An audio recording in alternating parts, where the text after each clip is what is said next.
The third and final book of the Final Architecture series came out this month, The Lords of Uncreation, and I kind of wanted to read it.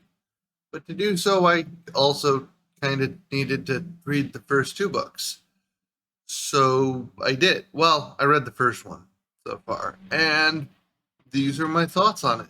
The Shards of Earth opens a little roughly. The first two pages are pretty thick there's no dialogue in them. They're just thick explanations and some backstory, which is a little odd given how little the author gave us in terms of exposition, and just kind of expected the audience to keep up and follow along.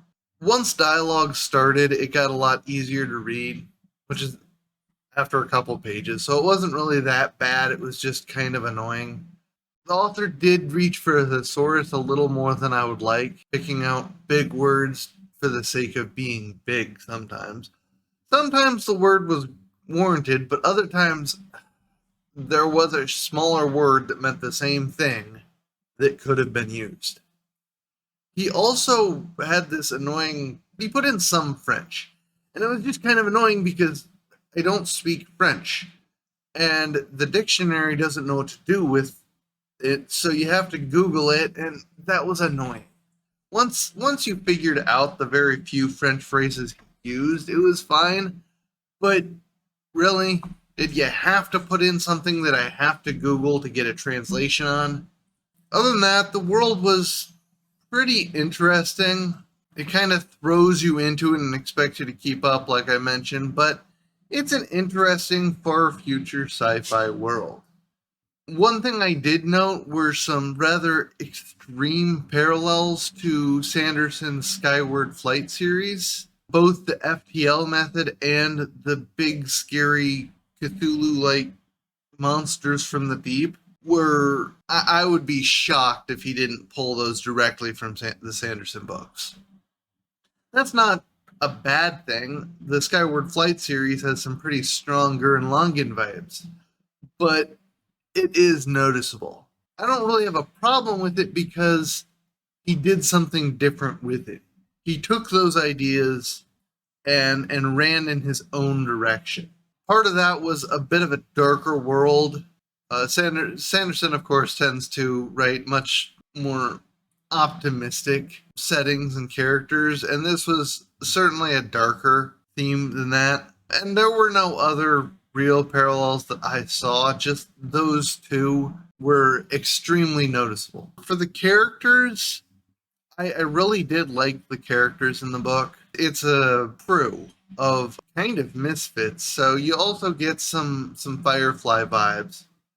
Not big ones, but you get a few Firefly vibes with the way the crew is running, and the captain's kind of heart of gold and what's best for the crew kind of mentality. There was one character who is particularly disabled, who has a unreasoning hatred of another character.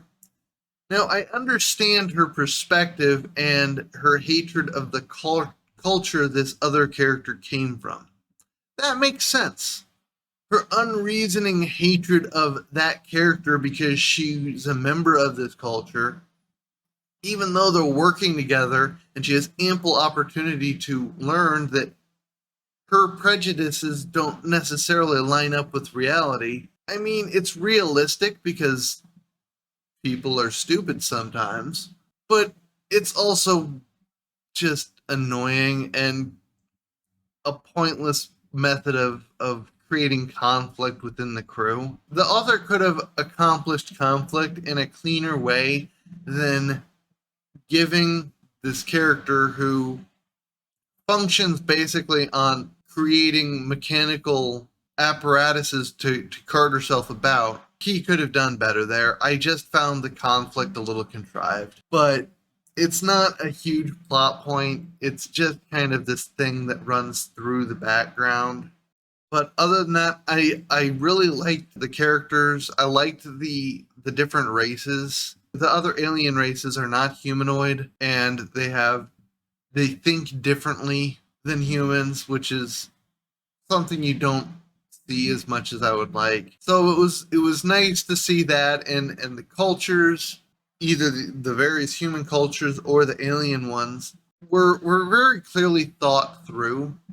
It's clear he spent a lot of time building a backstory for these cultures and giving them good reasons to either be allies or at odds with each other. And it felt like a very real situation with the various cultures and species and how they interacted. For downsides, at least for me, there were two that I found. Oh, I found one kind of odd, and I found the other exhausting. The first is the language, or the foul language he used. It's clearly aimed at adults. He doesn't shy away from swearing, which doesn't bother me. It's they're adults expressing themselves. But he also worked in these oddly childish phrases.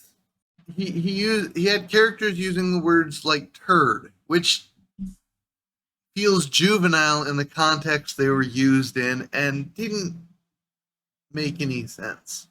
Or the main female character, Solace, has a title like of punching you in the face, which she's an adult.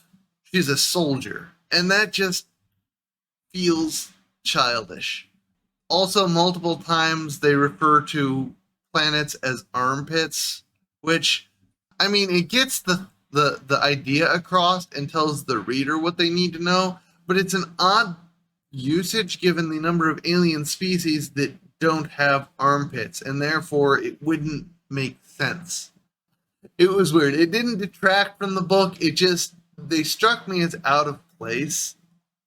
And maybe that was the point, but they just didn't add to the story for me, so I didn't understand why they were there. The other problem I had was with the book was probably more of a me thing than anything else, and that's the pacing. This book is 400 pages of breakneck action. Because of the method of FTL, you're going from situation to situation with no downtime. There's very little these two or three characters sat down and had a chat. If they are talking, it's while they're doing something else, or they're planning to go on a mission. It is so breakneck paced and so dense that it's exhausting. I just wish that the author had thrown in an extra 100 pages of two people just chatting, catching up. The two primary characters, Idris and Solace, however you pronounce her name, have a history. They know each other. They only have one real conversation between the two of them that's not busy. That they're just calm and chatting.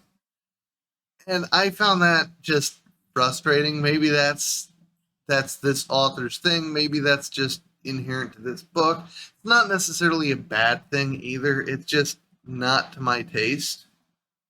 I prefer to have some downtime between periods of action so that everyone can decompress a bit, and so that me as the reader can decompress a bit. And that also gives time for some exposition, which there was very little of. Like I said earlier, the author just expects you to keep up. They very rarely explain things unless you want to read through the admittedly well done glossary in the back, giving a history of terms, which I kind of wish I had read before I started the book. I wish I had read the history, the timeline of the 100 or so years that happened prior to the book before I read the book, so that I could have some context for what's going on, because the book gives you none. But other than that, I kind of like the book. I'm definitely going to finish the series. Yeah, it's a good far future sci-fi novel with just breakneck pacing and a pretty interesting story to tell and world that it's set in. So, if you like this video, please leave a like, if not a dislike. And if you've read the book and had different opinions than me on it, I'd love to hear them in the comment section. I hope you all have a wonderful rest of your day.